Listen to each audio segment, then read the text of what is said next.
Ya baik, berjumpa kembali dalam pembahasan materi geologi teknik tambang.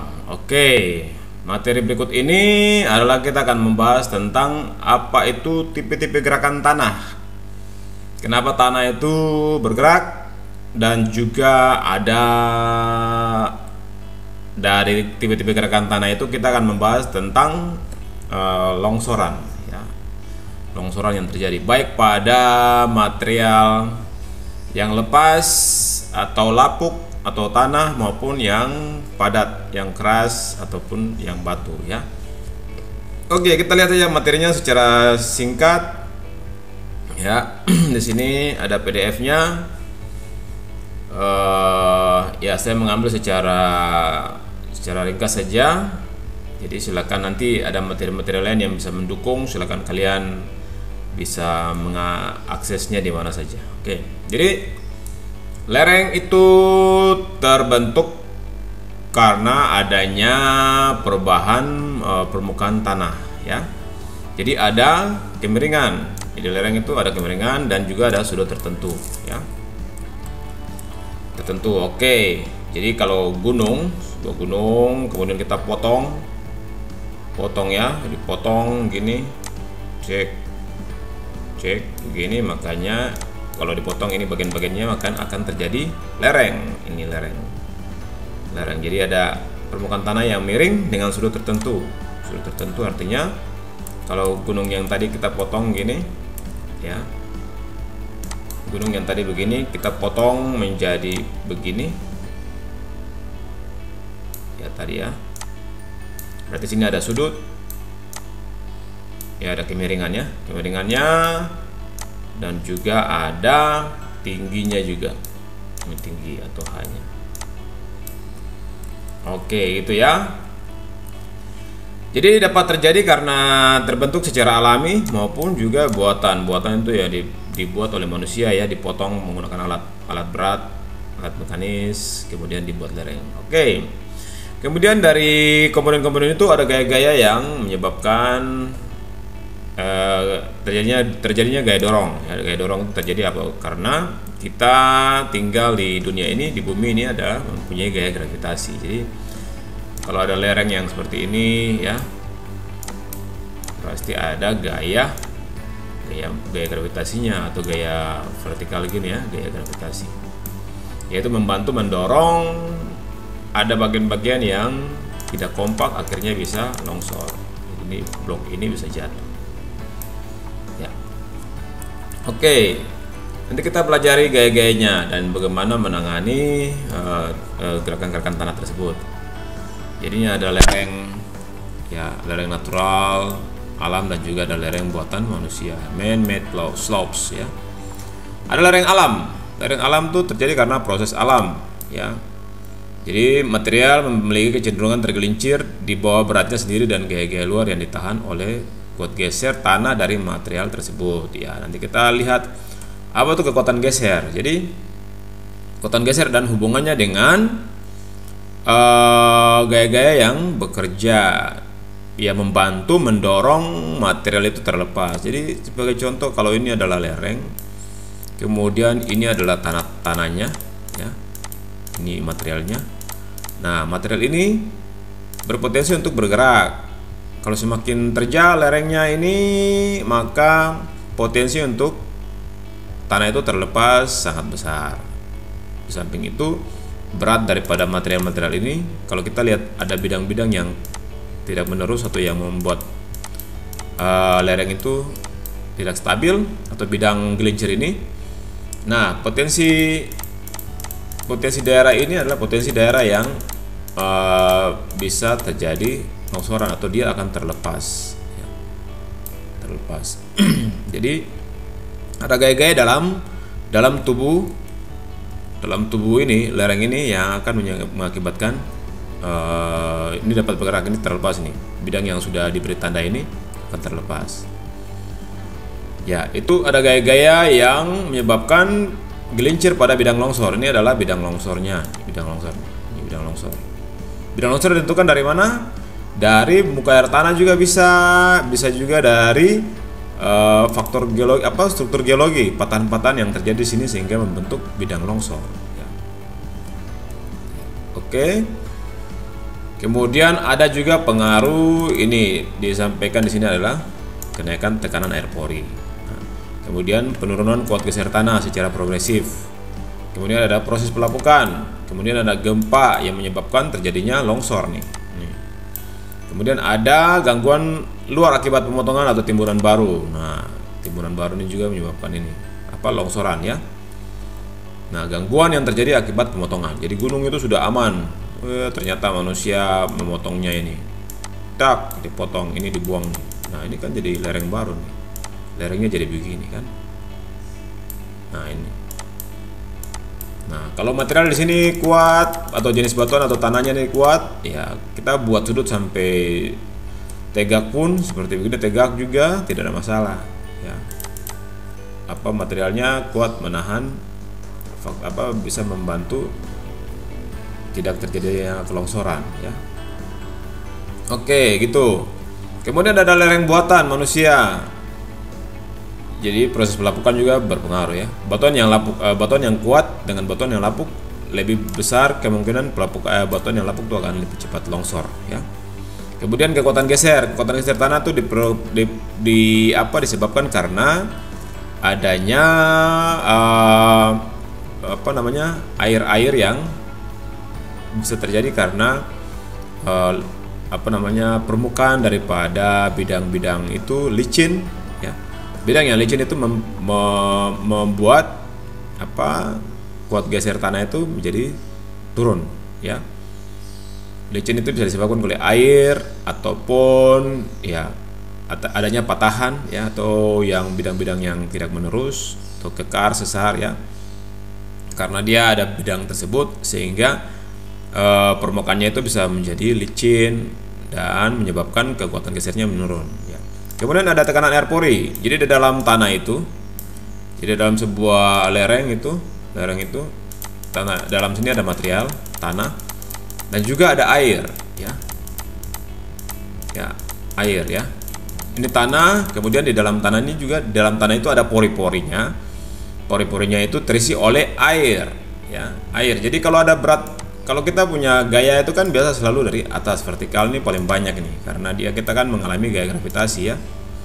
Gravitasi paling tinggi sehingga dia memberikan tekanan dari atas ke bawah, sehingga tanah-tanah yang di sini yang ada pori-porinya, yang ada airnya itu ditekan, akhirnya pasti air itu akan keluar. Kalau ditekan berarti seperti kita pegang spons ya. Kita taruh air, kalau kita tekan pasti airnya akan keluar ya. Sama halnya dengan ini. Itu disebut dengan tekanan air pori. Bisa terjadi karena naiknya muka air tanah maupun pengaruh dari tekanan yang diberikan oleh beban secara vertikal ini terhadap tanah, sehingga air itu berusaha untuk keluar dari tanah-tanahnya. Air yang keluar itu akan memberikan tekanan ke segala arah. Nah, bisa ke arah atas, bawah, kiri, kanan, atau bawah, ke samping ya. Kalau dia arahnya paling besar ke bawah sini ya berpotensi mendorong tanah ini akan terlepas ya. Ya, itu kira-kira contoh tekanan air pori ya. Oke, kemudian ada lagi lereng buatan yang dibuat oleh manusia karena aktivitas manusia mau membuat jalan ya. Yang tadinya gunungnya seperti ini, kemudian kita mau potong untuk membuat jalan di sini. Nah, akhirnya gunungnya dipotong ya, tadi begini jadi dipotong gini jadi jalan ya. Ini ada mobil untuk akses jalan. Nah, ini jadi lereng nih. Lereng ini harus dijaga kestabilannya supaya jangan dia batuan-batuan ini jatuh ke bawah ya, mengenai mobilnya ini atau alat-alat atau kendaraan yang melewati sepanjang jalan ini. Oke, kemudian ini ya pengaruhnya untuk agak-agak untuk proyek konstruksi. Kemudian ada penggalian dengan kemiringan tertentu untuk menjaga kestabilan pemotongan di kondisi geologi. Kemudian ada sifat rembesan dan cara pemotongannya. Cara pemotongannya juga harus disesuaikan dengan kemampuan material di sini untuk bisa bertahan dari kemiringan ini. Ini kan kemiringannya alfanya ini. Oke, jadi ada juga lereng timbunan. Timbunannya juga kita perlu perhitungkan. Jangan sampai timbunannya itu bisa membuat longsor. Kalau ditimbun cuman jaraknya tingginya cuma 2 meter itu tidak masalah. Tapi kalau tingginya terlalu ditimbun sampai terlalu tinggi, takutnya ini ada aktivitas di bawah, ya, mobil atau kendaraan yang lewat, timbunan-timbunannya ini bisa longsor dan mengenai. Jadi diatur juga timbunannya ini. Ada tata cara penimbunannya ini. Disesuaikan dengan materialnya sehingga kita tahu tinggi maksimumnya berapa untuk ditimbun, kemudian sudut daripada timbunan ini juga berapa. Ya, tidak asal memberikan timbunan secara seenaknya ya. Oke, lanjut lagi. Kemudian ada lagi lereng timbunan umumnya adalah untuk badan jalan raya, jalan kereta api, ada dam, ada tanggul. Sifat teknis timbunan dipengaruhi oleh cara penimbunannya. Analisis secara terpisah harus dilakukan pada lereng timbunan, yaitu kondisi jangka pendek saat penimbunan selesai, kondisi jangka panjang, penurunan muka air setelah air seketika atau sudden drawdown, kemudian gangguan gempa. Nah, ini bagian-bagian yang terpisah untuk membuat lereng timbunan. Ya, jadi secara umum itu lihat tadi yang saya sudah sampaikan bahwa lereng timbunan itu perlu dijaga kemiringannya, perlu dijaga tingginya dan disesuaikan dengan jenis material yang kita timbun ya. Kalau kita timbun material batu gamping, kira-kira tinggi maksimumnya berapa? Kemudian sudut maksimumnya berapa supaya kalau kita timbun jangan dia longsor ya.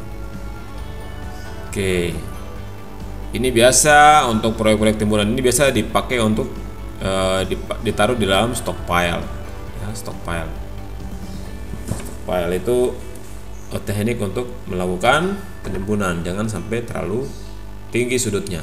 Jadi biasa dibantu kalau stockpile-nya itu terlalu tinggi. Jadi stockpile itu tempat untuk stok ya. Jadi nanti dari tambang dari proses pengolahan kemudian ditimbun. Jadi nanti ada timbunannya ini. Jadi ini ada seperti belt conveyor ya. Materialnya di sini diantar sampai akhirnya dia ditimbun. Membentuk suatu timbunan ya, timbunan atau gunung ya. Gunung ini harus diatur sudutnya, tingginya berapa. Ya supaya jangan dia longsor. Oke, kemudian ya, ini untuk berhubungan dengan masalah kestabilan, meningkatnya tekanan air pori dan masalah stalemate jangka panjang, yaitu dia punya daya dukung ataupun dia punya kondisi daripada timbunan atau lereng itu jangan sampai mengganggu. Jadi sebagai tekanan air pori ini kan airnya makin lama makin banyak dalam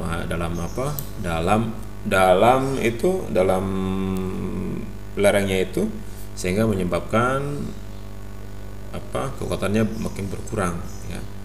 Jadi makin banyak air dalam tanah menyebabkan tekanan sehingga akan memberikan dampak pergerakan daripada material yang kita timbun ya. Oke, kemudian ada aspek geologi, ini juga sangat berpengaruh pada kestabilan lereng. Jadi pengaruh geologi itu ada hal yang sangat penting, yaitu fabrik, yaitu diskontinuitas dalam material secara geografis hingga besar join dan bidang rekan. Adanya bidang 5 ini memberikan andil besar pada kestabilan lereng. Fabrik itu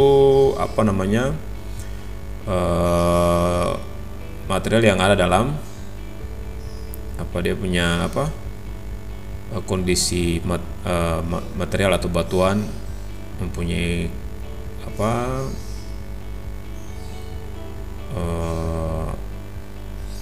angka butirannya dalam batuannya batuan yang berpori atau dia porinya kecil, itu hubungannya dengan fabrik ya, fabrik. Kemudian ada struktur geologi, ini join sesar perlu dipelajari bidang-bidang yang menyebabkan longsor ya. Join-join itu adalah bidang-bidang yang tidak menerus ya. Seperti kita lihat contohnya, mungkin kita bisa membacanya di sini. Kita lihat panduannya atau di buku ini.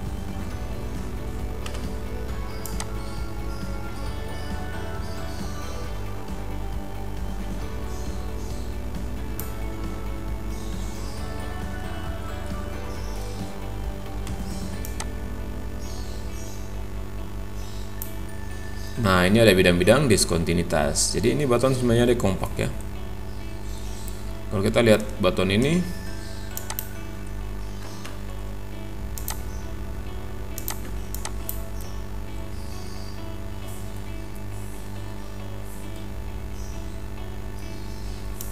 nah, batuan-batuan ini mempunyai bidang-bidang yang tidak menerus. Ada seperti ini, kita lihat ini bidang-bidang diskontinuitasnya ya. Yang terpotong-potong ini adalah kekar-kekar yang berpotensi menyebabkan batuan ini akan terlepas. Jadi akan terlepas sesuai dengan blok-bloknya ini. Jadi kalau rekannya besar sekitar blok ini, berarti ada kemungkinan dan pasti akan terjadi kejatuhan atau fall ya, falling. Oke, itu dia apa tuh join ya. Kemudian kita lihat juga pengaruh air tanah. Air tanah yang banyak juga dalam batuan menyebabkan peningkatan tekanan air pori. Ya, tadi saya sampaikan kalau kita punya apa namanya lereng, ya maunya lereng ya, ini lereng ya. Tadi kalau tanah-tanahnya ini banyak kemudian diisi air, airnya masuk dalam pori-pori sehingga menyebabkan ada tekanan dari atas berat, menyebabkan menekan tanah, dan tanah itu di dalam itu ada air, dan air itu akan segera atau setelah ditekan airnya itu akan keluar itu bisa menyebabkan tekanan yang sangat besar ya. Oke, kemudian ada gempa juga mempengaruhi. Gempa sebenarnya tidak mempengaruhi ya, harusnya tidak mempengaruhi, tapi karena material yang kita punya di lereng itu kan bervariasi, ada yang kompak, ada yang tidak. Yang tidak kompak itu yang menyebabkan terjadi gempa atau tanah goyang atau bergetar akibat adanya gempa, menyebabkan bagian-bagian yang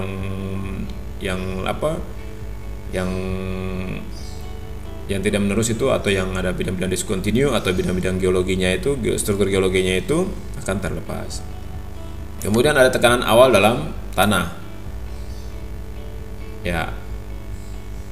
Tegangan awal dalam tanah. Tegangan awal juga bisa terbentuk dari ya berat dari material itu, ya. Jadi artinya kalau lereng ini di sini kan ada tanah. Jadi tanah ini mempunyai berat. Berat ini kan arahnya pasti akan selalu ke bawah. Ya. Dia memberikan tekanan ya, sesuai. Kalau ada bidang-bidang yang miring begini dan berpotensi untuk longsor, atau dibilang ini, jadi tekanan dari atas ini memberikan laju, semakin cepat laju untuk ini terlepas ya, bidang ini terlepas. Nah, itu dia. Kemudian ada pelapukan. Ada lagi pelapukan. Pelapukan ini sangat besar pengaruhnya terhadap kestabilan daripada lereng. Jadi semakin besar pelapukannya, maka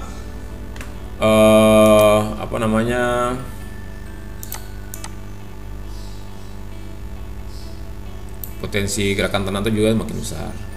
Oke.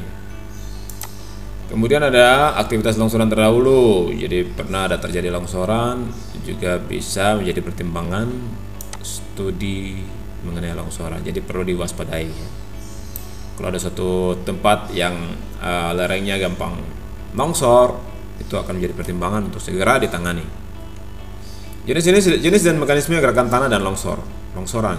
Jenis-jenis gerakan tanah dan longsoran ya. Di sini kita lihat ada tipe runtuhan, faults ya.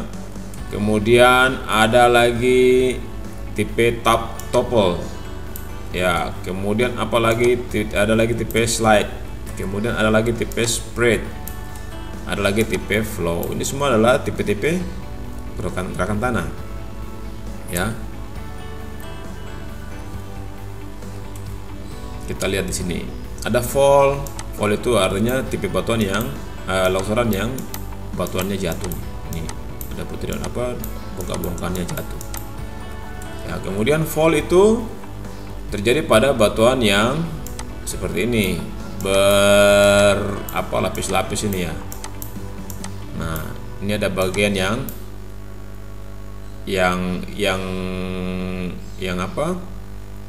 ada bagian yang stabil, di sini ditahan. Ini ada bagian yang stabil, dia bukan stabil tapi dia akan, kalau dia tidak bergerak berarti ini dia stabil nih. Tapi kalau ini, jadi semua ini kondisinya lagi standby ya. Ini ada yang jatuh tapi tertahan, ini juga ditahan. Jadi ini adalah seperti gulingan ya. Oke, kemudian ada lagi slide. Slide itu dia mengikuti bidang longsorannya ini. Jadi kondisi slide ini biasa terjadi pada tipe batuan yang lapuk atau tanah ya. Jadi mengikuti bidang longsorannya ini, busur ya. Kemudian ada spread. Spread ini adalah rayapan, yang merayap pelan-pelan. Rayap pelan-pelan tapi pasti dia akan terlepas. Lama memang waktunya, cuman tetap dia akan mengalami longsoran, pergerakan atau gerakan tanah. Kemudian ada flow, aliran. Aliran ini lebih banyak berhubungan dengan lumpur ya, tanah-tanah yang lapuk kemudian bercampur dengan air dan jadi aliran ya, atau lumpur aliran ya. Oke, itu tipe-tipenya. Ada juga longsoran rotasi. Rotasi itu berdasarkan ini tipe longsorannya, bidang gelincirnya secara rotasi atau busur. Kemudian ada juga yang ya, ini tipe-tipe longsoran busurnya. Ada tipe circle, jadi dasar circle, kemudian di lereng circle, atau kemudian ada di two circle ya. Jadi ini base-nya, dasarnya longsorannya seperti ini. Kemudian ada yang di lerengnya aja yang terlepas, ini tidak sampai di bawah dasar ini, tidak sampai. Kemudian ada yang two-nya ini hampir sama dengan di daerah base-nya ini. Jadi two-nya saja ya. Jadi sampai di sini longsorannya. Tidak sama dengan yang ini. Dia ini sampai di dasar ya, base. Ada juga longsoran yang cuman dapat di lerengnya ini saja. Jadi lerengnya yang terlepas. Bisa juga di bagian sini aja yang terlepas. Bisa saja di bagian sini yang terlepas. Bisa saja bagian sini yang terlepas. Oke, itu untuk rotasi. Kemudian ada yang translasi. Beda dengan translasi itu adalah dia bergerak sepanjang bidang gelincir berbentuk yang bidang rata. Kalau tadi itu dia bidangnya miring atau busur, gelincirnya busur ya. Tapi kalau yang translasi itu dia bergerak pada bidang yang datar, bidang yang rata ya. Oke, ini salah satu gambarnya. Ada bagian daerah yang surface yang permukaan yang akan menjadi bidang gelincir. Kemudian ada bagian-bagian atau crack-cracknya, bidang-bidang geologi patahan-patahan ya, transverse cracks. Kemudian ini ada bagian daerah yang terkupas atau yang terlepas ya, bagian scrap-nya original ground surface. Jadi ini ada bagian atasnya, bagian original, dan ini yang bagian yang akan terlepas. Ini mukanya bidang originalnya. Oke, penyebab tanah longsor itu terjadi karena adanya penurunan dari tahanan kuat geser ya. Kuat geser itu turun karena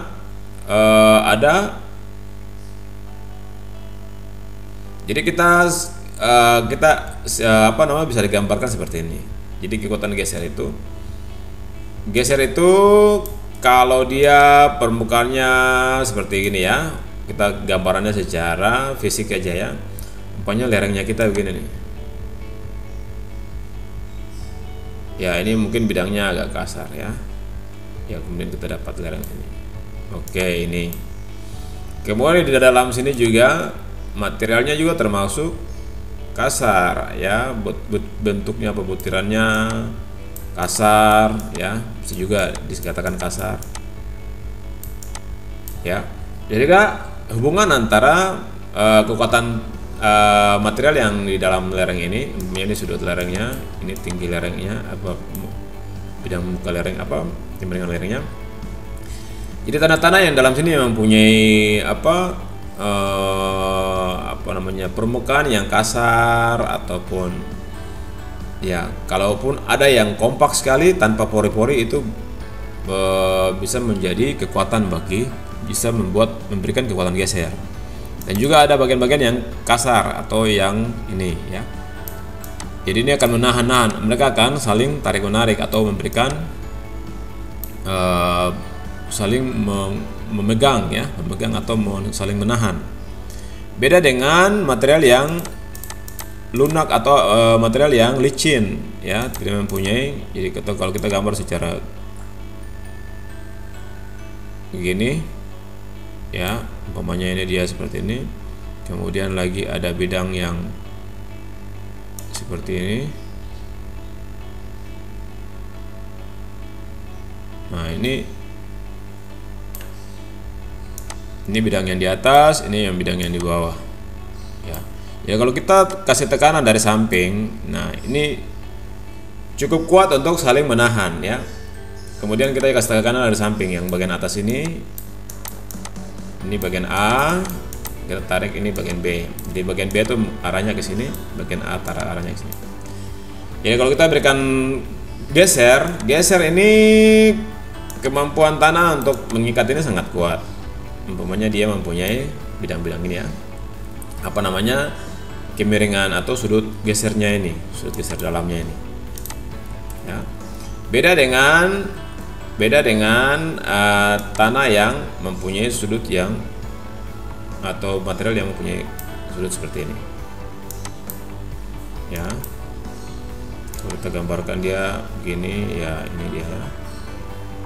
Ini kita gambaran secara skala yang agak besar toh. Jadi materialnya seperti ini. Jadi kalau kita kasih tekanan dari arah samping, atas dan di bawah, arahnya ini ke sini, arahnya yang dari bawah arahnya ke sini, ke kiri, ini yang dari atas arahnya ke kanan. Nah, sudut ini kan termasuk sudut yang apa namanya, landai, jadi bisa menyebabkan dia terlepas. Jadi kekuatan geser itu mempengaruhi apa, tanah itu cepat bergerak ya. Jadi kehilangan dukungan lateral ya, karena proses erosi sungai, pelapukan, penggalian manusia dan penambangan. Jadi hilang kekuatannya yang tadi sudah aman, diganggu oleh manusia, akhirnya menjadi tidak kuat lagi, kekuatannya hilang. Beban permukaan dan beban lain. Nah, kalau kita pelaksanaan timbunan, adanya bangunan sipil, ada vegetasi di atasnya, air hujan merembes dalam tanah, rekan, serta tekanan rembesan. Nah, ini juga mengaruh seperti yang tadi saya sampaikan.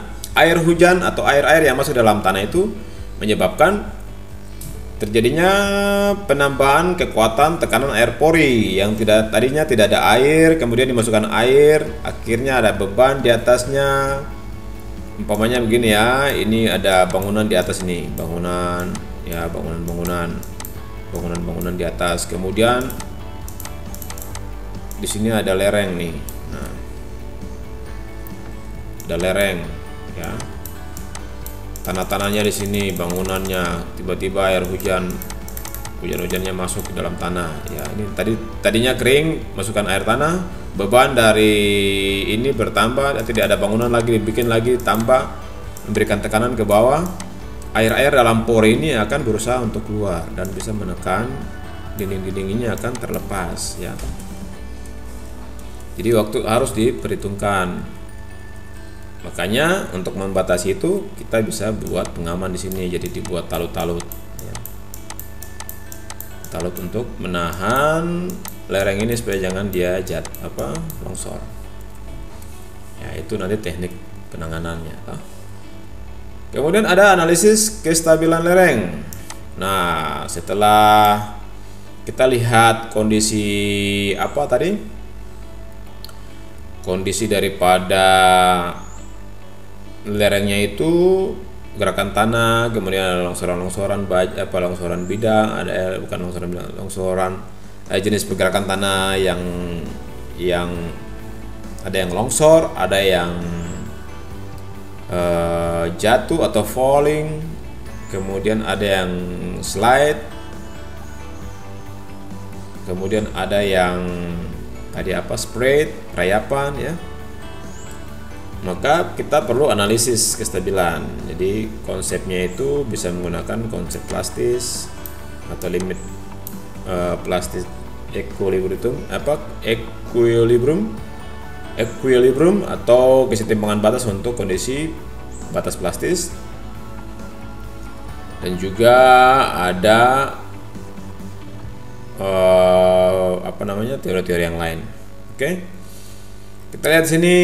Jadi untuk melakukan analisis stabilitas ini kegunaannya adalah dalam analisis stabilitas lereng beberapa asumsi digunakan, yaitu longsoran lereng terjadi di sepanjang permukaan bidang longsor tertentu. Kemudian massa tanah yang longsor dianggap sebagai benda masif. Tanahan geser dari suatu tanah pada setiap titik sepanjang bidang longsor tidak tergantung dari orientasi permukaan longsor, atau dengan kata lain kuat geser tanah dianggap isotropis. Kemudian faktor keamanan didefinisikan dengan memperhatikan tegangan geser rata-rata sepanjang bidang potensial. Nah, maka untuk mendapatkan faktor keamanan ini bisa kita dapat dari angka yang dapat dihitung. Jadi perhitungan keamanan itu harus lebih besar dari 1.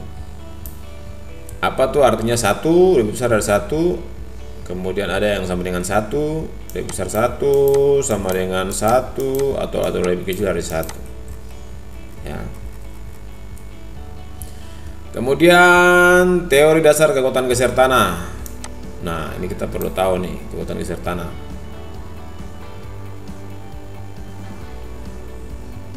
Nah, ini terjadi karena ada kekuatan geser pada tanah merupakan akibat adanya gerakan relatif antara butir-butir tanah, bukan karena butir tanah sendiri yang hancur. Ya. Oke, jadi itu tergantung, kekuatan geser itu tergantung dari terjadi dari sifat kohesi. Apa tuh sifat kohesi? Yaitu karena pengaruh dari butiran-butirannya itu. Kalau dia saling mengikat yang kuat, kohesinya juga makin tinggi. Kalau dia tidak mengikat atau terlepas tanahnya, itu kohesinya rendah. Jadi kohesi yang tinggi itu bisa terjadi pada batuan yang kompak. Ya, bisa batuan beku tuh.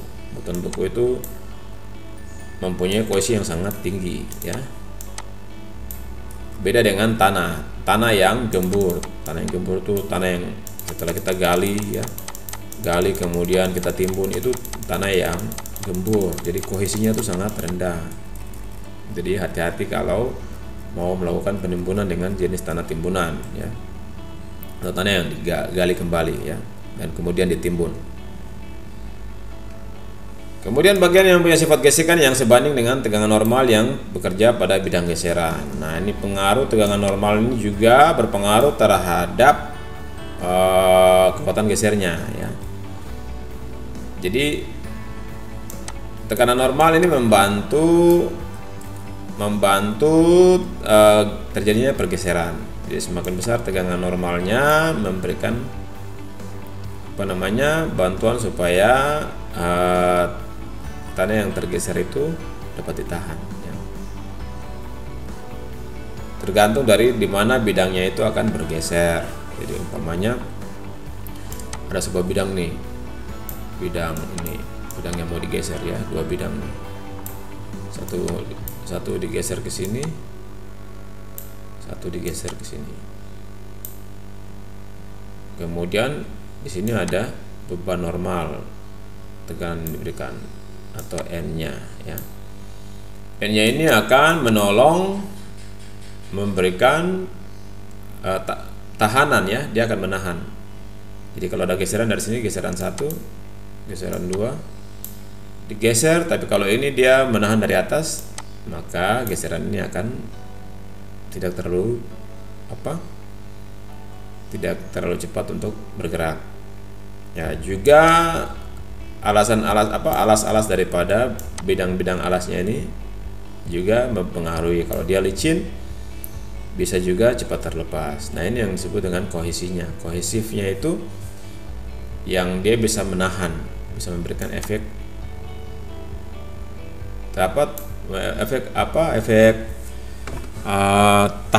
tahanan ya, tahanan sehingga tidak terjadi pergeseran. Oke. Kemudian ada juga konsep tersagi. Ini partikel-partikel yang bisa ditahan. Kemudian kekuatan geser tanah yang dapat dinyatakan sebagai fungsi dari tegangan normal efektif. Nah, ini tadi saya bilang toh, fungsi dari tegangan normal efektif. Jadi kalau dia normalnya besar, ini tidak akan terganggu nih, memberikan tekanannya. Oke, kemudian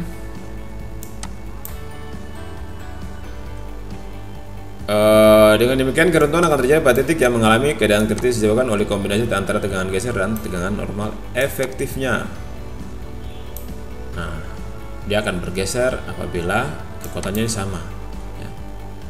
Oh tidak, kalau dia sama, dia tidak akan bergerak. Tapi kalau ini agak kecil tekanan normalnya, sedangkan ini lebih besar, maka ini akan bergerak.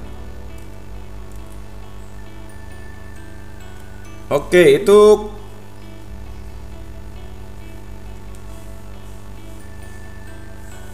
salah satu pengertian tentang apa tuh tegangan geser dan tegangan normal. Nanti kita lihat di penjelasannya pada sebuah lereng. Jadi ada faktor konsep keamanan ya. Faktor keamanan itu dinyatakan dalam angka. Jadi lereng itu dinyatakan aman. Lerengnya kita ini bagian puncaknya. Ini bagian crashnya, bagian crash ya, atau puncak crash. Kemudian ini bagian tunya, tuh ya. Jadi istilah-istilahnya itu adalah bagian atas lereng itu disebut dengan crash, bagian bagian bawah lereng itu disebut dengan tuh ya. Ya, jadi nilai FK itu faktor keamanan itu lebih kecil dari 1 berarti daerah itu tidak stabil. Nilai dia sama dengan 1 berarti daerah kritis longsor, diantara mau longsor atau tidak ya. Jadi jangan kalau kita merancang lereng, jangan kita pakai angka ini sama dengan 1. Kalau kita mau merancang lereng, kita harus pakai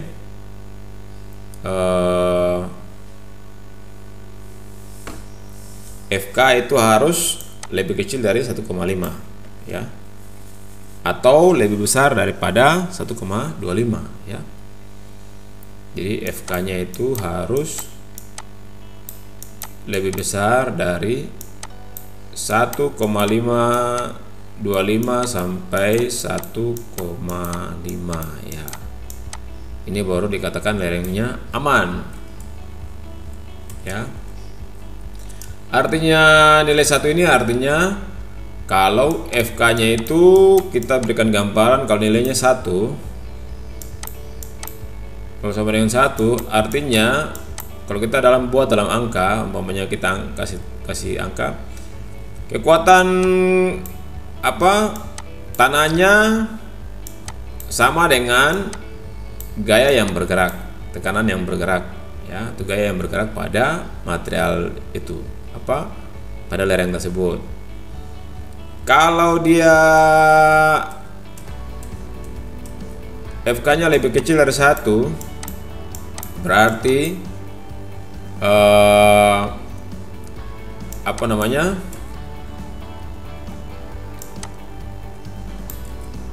kekuatan tanah itu lebih terhadap gaya penggeraknya tuh lebih besar. Ini gaya penggeraknya umpamanya ya.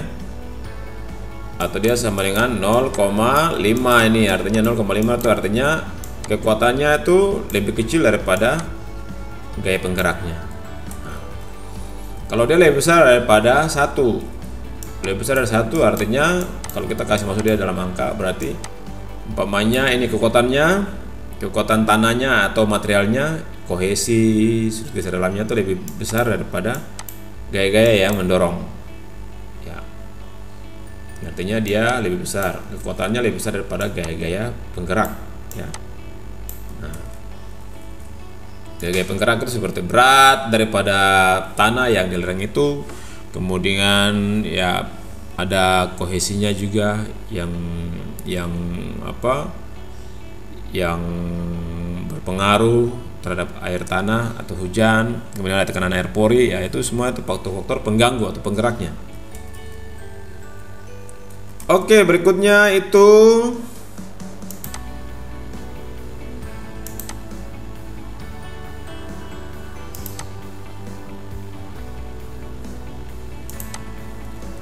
kita lanjut. Ada lagi metode analisis kestabilan lereng. Oke, metode analisis kestabilan lereng ini kita pakai prosedur, ada mass prosedur, ada dibagi dalam 2 kelompok mass prosedur. Kemudian metode ini biasa lereng dianggap homogen, artinya jenis tanah di situ tuh sama semua, dan di atas bidang gelinjer diambil sebagai satu kesatuan, jadi satu kesatuan yang sangat besar. Jadi kalau lerengnya seperti ini, kita anggap materialnya di sini semua ya, materialnya di sini semua itu satu homogen, satu material ya. Pokoknya kalau batu gamping semua di sini. Kalau dia lanau semua di sini. Kalau dia lempung semua di sini. Jadi nanti ini yang diperhitungkan, dihitung ya. Kemudian ada lagi dengan metode irisan. Irisan ini ada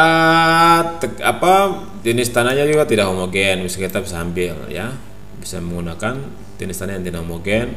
Kemudian ada memasukkan tekanan air pori dalam perhitungannya, dapat dihitung. Jadi artinya seperti tadi juga gambarannya sama, cuman di sini ada 2 lapisan tanah. Lapisan tanah yang pertama dengan lapisan tanah yang kedua. Kemudian dia melewati ada bidang gelincirnya. Nah, jadi dua tanah ini dihitung secara sama-sama bersamaan. Jadi nanti kita buat irisan, yang artinya kalau tipe tanahnya seperti ini, kita buat irisan itu dipotong-potong, ini dibagi lagi. Nah, ini dibagi nih dengan jarak yang sama. Ini ada daerah, ini ada lebarnya, ada masing-masing sudutnya, ini nanti dimasukkan dalam perhitungan.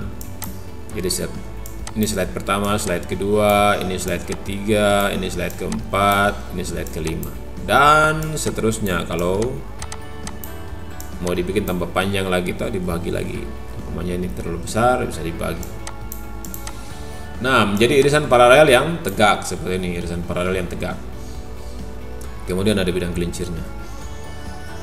Oke, kemudian ada metode konstruksi digunakan oleh CIP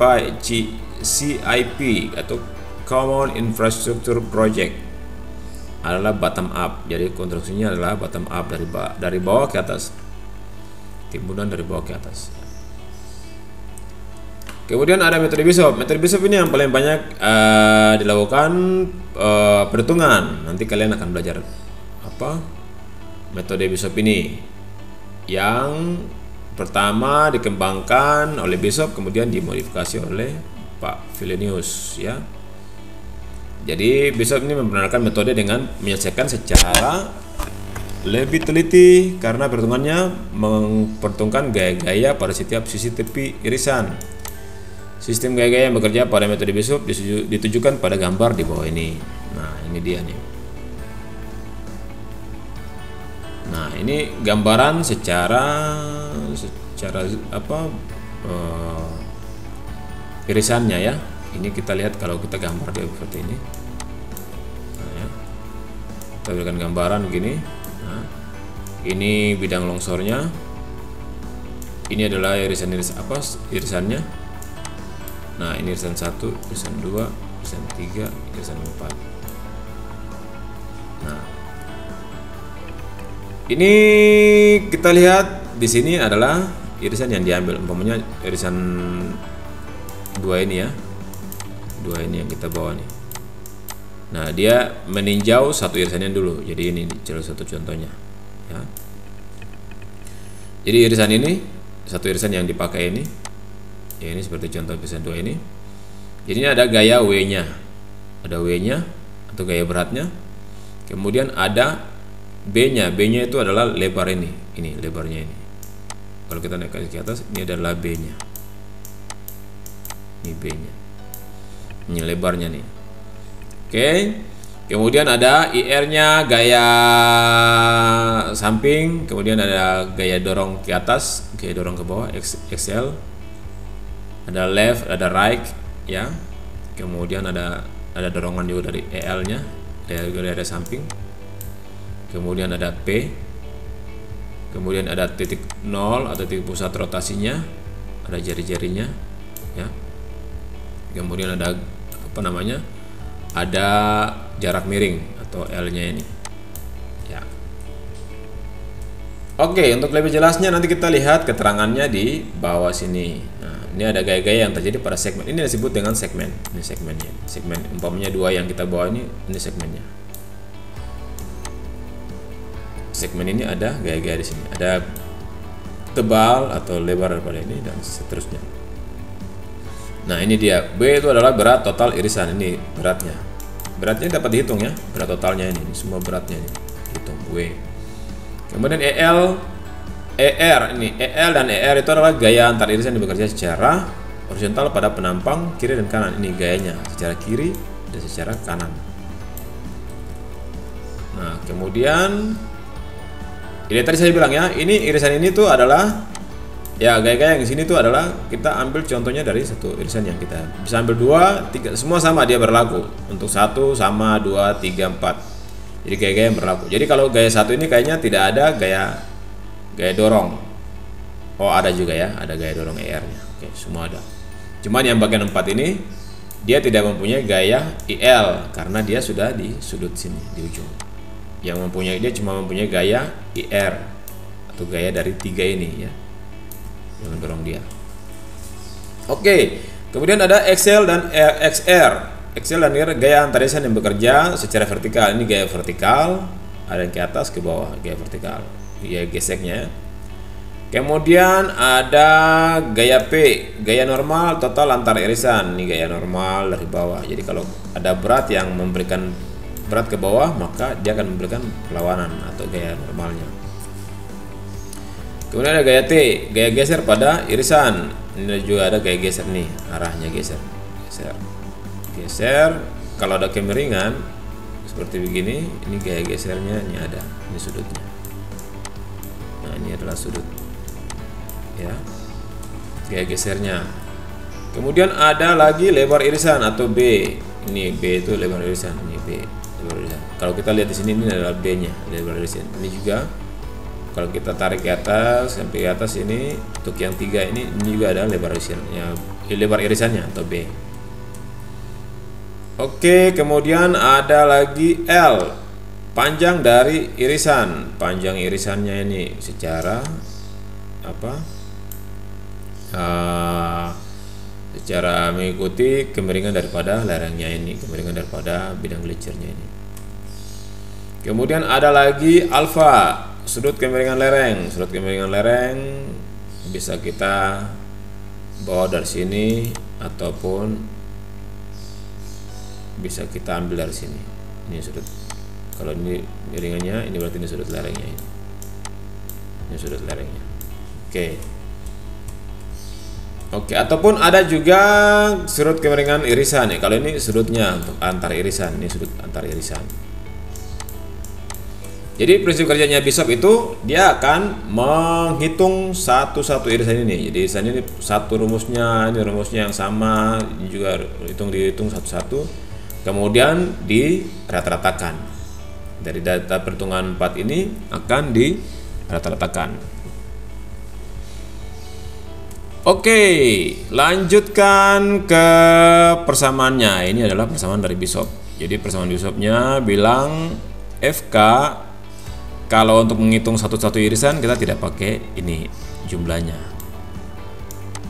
Ya, kita tidak pakai jumlahnya. Kita hitung umpamanya irisan yang pertama, kita gambarkan ya. Irisan yang pertama nih.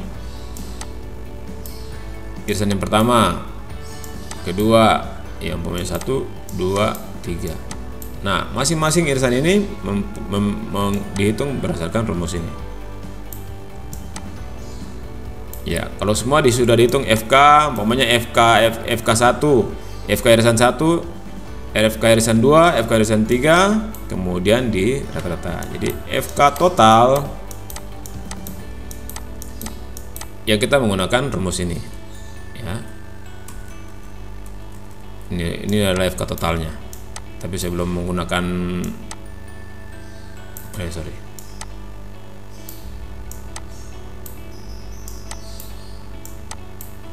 Jadi sebelum ditotalkan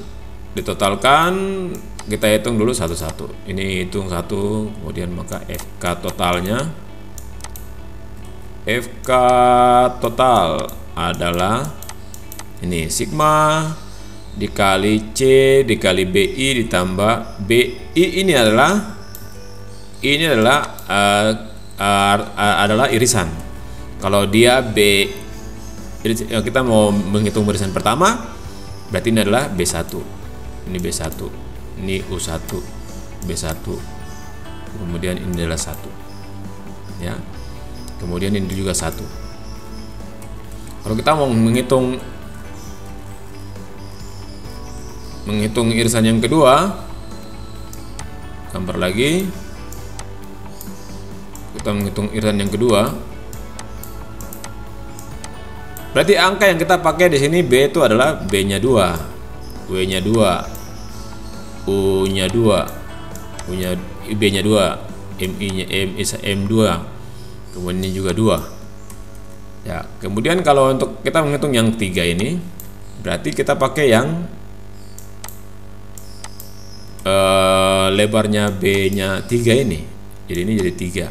I-nya jadi 3. Maksudnya untuk irisan 3. Ini untuk irisannya. Ini irisan 3. Ini irisan 3 punya. Ini juga irisan 3. Oke. Jadi semua sudah dapat. Ini dijumlah, ini tambah ini FK-nya, maka didapat FK totalnya. Oke. Oke, ada perhitungan keterangannya sini. C ini adalah kohesi. Kohesi dapat kita hitung dari di lab. Kemudian ini juga sudah geser dalam, dapat dari hasil perhitungan di lab ini. Kemudian B itu adalah lebar horizontal segmen. Ini lebarnya tadi sudah disampaikan di atas, lebar yang ini ya. Ini juga punya lebar ada, ini juga punya lebar ada. Kemudian ada berat segmen. Jadi setiap segmen ini punya berat ada 1, ada berat 2, ada berat 3. Jadi hitung satu-satu ya. Kemudian ada tekanan air pori atau hubungannya dengan gamma W dikali ZW. Gamma W ini adalah berat bobot isi air atau berat jenis air dengan ketinggian air. Tapi karena di sini tidak ada, ya kalau kita bisa menghitung air, silakan hitung air. Kemudian juga ada bobot isi tanahnya.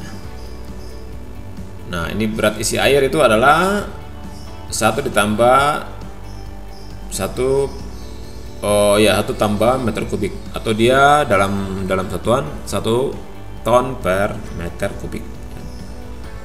Itu berat isi airnya. Kemudian tinggi muka air tanah diukur dari bidang gelincir. Jadi kalau ada bidang gelincir, kemudian di sini ada air tanahnya. Nah, ini bisa dihitung ZW-nya. Ini artinya kalau di sini adalah ini ZW-nya. Kalau di sini ZW-nya. Oh, tidak. Ini ZW-nya itu yang ini ya, tingginya ini. Ini ZW-nya. Ini juga ZW-nya. Kemudian ini ZW-nya. ZW atau tinggi muka air tanah. ZW yang ada di dalam irisan ya. Kemudian ada berat isi air sudah tadi, tinggi muka air tanah, kemudian sudut yang dibentuk antara W dan titik pusat gelincir pada bidang gelincir A. Alfa diambil positif pada kuadran yang sama dengan lereng atau searah dengan gaya penahan. Nah, sudutnya, sudut alfa ini berhubungan dengan rotasinya. Di sini nanti ada apa namanya, bidang rotasi, atau kita kalau buat dalam lingkaran dia akan seperti ini. Nah, ini adalah rotasinya. Mungkin terlalu tinggi rotasinya. Ini adalah pusat rotasi atau nol. Nah, kalau kita membawanya dalam lingkaran, dia akan berbentuk seperti ini. Nah, ini bidang rotasinya. Ini adalah jari-jarinya. Kemudian yang dimaksud dengan alfa adalah sudut yang dibentuk antara W dan pusat gelincir pada bidang gelincir. Nah, ini kalau ada sudutnya di sini, ini di apa? Kalau dia kena di segmen yang dua ini, terus hubungannya dengan W, nah ini adalah sudutnya. Nah, itu disebut dengan sudut alfanya, ya.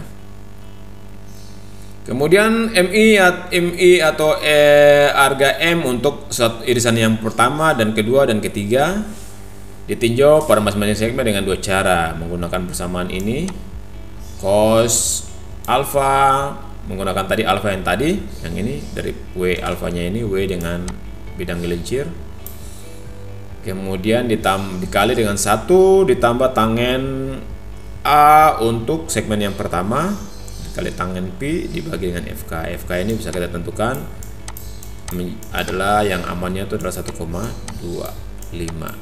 Oke, ini bisa dimasukkan angkanya. Kemudian tangen alfa I dikali tangen P. Tangen alfa I itu dari ini, dari AW-nya ini bisa dihitung. Oke. Kemudian bisa menggunakan persamaan ini atau menggunakan kurva. Kurvanya adalah hubungan antara hubungan A dengan MI dengan variasi tan P dibagi FK. Hal ini ditunjukkan pada gambar di bawah ini. Jadi kita bisa menentukan nilai MI juga pakai persamaan ini, ya. Ini tan P. Kalau kita dapat nilai tan P-nya seperti ini, kita bisa menggunakan grafik ini. Kemudian ini juga sama, tan P juga. Kemudian nilai dari MI-nya kita bisa peroleh dari sini, ya.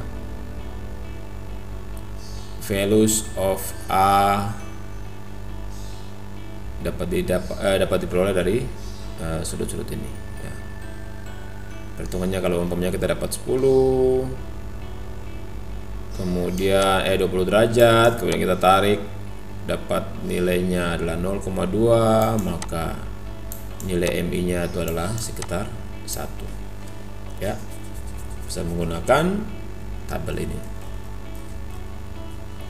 Oke, jadi itu untuk penggunaan rumus untuk Bishop. Nanti bisa kita hitung dan saya sampaikan juga materi perhitungannya supaya kita dapat belajar bersama-sama, ya. Jadi ini untuk kondisi kalau Bishop ini, ya, Bishop atau Hallenius ini, ya, dia banyak dipakai untuk tipe longsoran busur, ya. Busur ini kayak gini atau rotasi, ya, tipe longsoran rotasi. Nah, ini tipe longsoran. Nanti akan dibagi longsorannya dalam segmen-segmen, segmen 1, segmen 2, 3, 4 dan bisa banyak. Oke, kemudian juga penentuan FK. Oh ya, ini untuk penggunaan apa? MI-nya. Nanti ada kalau untuk hitungan untuk Bishop kita akan menggunakan ini huruf B besar. Bisa menggunakan FK trial and error. Nanti bisa dihitung, ya. Jadi nanti ada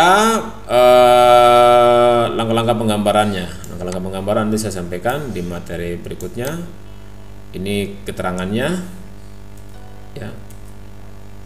Keterangannya ini silakan di pause dan dibaca. Nanti kita akan menggambar, latihan menggambar, ya. Oke, ini segmen-segmennya. Jadi umpamanya ini bidang gelincirnya, ada beban yang diberikan dari atas, kemudian ini ada permukaan air tanah, kemudian ini ada dua tipe batuannya ya. Ada soil yang bagian atas, ini soil pertama, kemudian bagian bawah ini soil yang kedua atau tanah yang kedua. Oke, jadi daerah sini daerah negatif karena apa? Dia punya sudut akan ke arah sana. Ini setiap ini slide akan diberikan sudutnya. Ini sudutnya. Kalau ini ada arah kanan, arah positif. Sudutnya ke arah sana. Oke, itu ya. Kemudian ada permukaan air tanah di bidang gelincir. Nanti ini bisa dihitung toh, dia punya tinggi muka air tanahnya. Kalau sini tinggi muka air tanahnya cukup tinggi, di sini juga cukup tinggi muka air tanahnya, muka air tanahnya cukup tinggi, ini juga cukup tinggi air tanahnya. Nah, hitung di sini sudah tidak ada muka air tanah. Oke, itu ya. Jadi ini salah satu contoh metode kestabilan lereng analitik dengan pembagian segmen. Jadi lereng ini kemudian dibagi dalam segmen-segmen. Makanya yang tadi saya bilang FK-nya itu dihitung satu-satu. FK1 yang pertama ini selesai dihitung, kemudian yang FK yang kedua dihitung, FK yang 3, 4, 5, 6, 7, kemudian setelah dapat semua baru digabung, dibagi 7. FK total ya, FK total itu adalah sama dengan FK1 ditambah FK7 dibagi 7 karena ada 7 segmen ya. Baru kita bisa dapat FK totalnya. Jadi persamaan ini yang tadi kita sudah pakai, lihat nih. Ini persamaannya. Ini ya. Persamaan yang disampaikan oleh Bishop.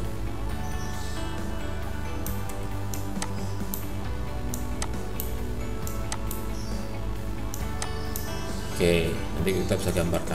Oke. Berikutnya adalah ya, ini pengaruh air tanah dan rembesan, nanti bisa dihitung ya. Hubungannya dengan itu. Jadi secara umum, secara apa saya sampaikan bahwa di sini ada salah satu contoh tipe perhitungan dari Bishop tadi. Nah, kita lihat ini. Jadi ini berdasarkan irisan-irisan. Ada segmennya, segmen 1, segmen 2, segmen 3, segmen 4, segmen 5, segmen 6 sampai 7. Ini bisa banyak, terserah kalian. Semakin banyak segmennya dibagi juga makin bagus perhitungannya. Nah, jadi ada parameter-parameter yang akan kita lakukan perhitungan. Ada B, ada H, lebarnya, tingginya, ada alfanya, kemudian alfa itu harus dikali dengan sinus. Kemudian tekanan air pori, hubungan tekanan air pori dengan lebar daripada segmen. Kemudian hubungan dari kohesi dengan lebar. Kemudian kita akan melakukan perhitungan W ini berdasarkan rumus yang tadi kita sudah lihat sini ya. Ini berdasarkan rumus ini.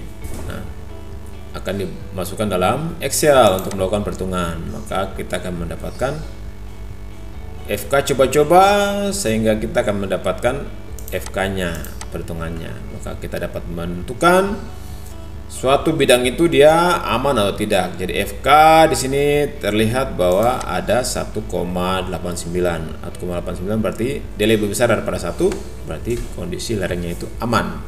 Aman sekali karena lebih dari 1, ya lebih dari 1,25 tadi yang disampaikan ya. Oke. Ini perhitungan-perhitungannya, nanti kita coba untuk menghitung dan saya akan memberikan soal latihan dan kalian bisa berlatih ya. Oke, mungkin itu saja yang bisa disampaikan pada materi ini ya, materi apa namanya tentang longsoran dan bagaimana lihat tipe-tipe gerakan tanah dan juga tipe-tipe longsorannya. Nanti untuk detail longsoran saya akan membaginya, akan membuatnya perlahan-lahan atau menyiapkannya untuk kita pelajari bersama-sama. Oke, itu yang bisa disampaikan. Selamat mengikutinya dan bisa memberikan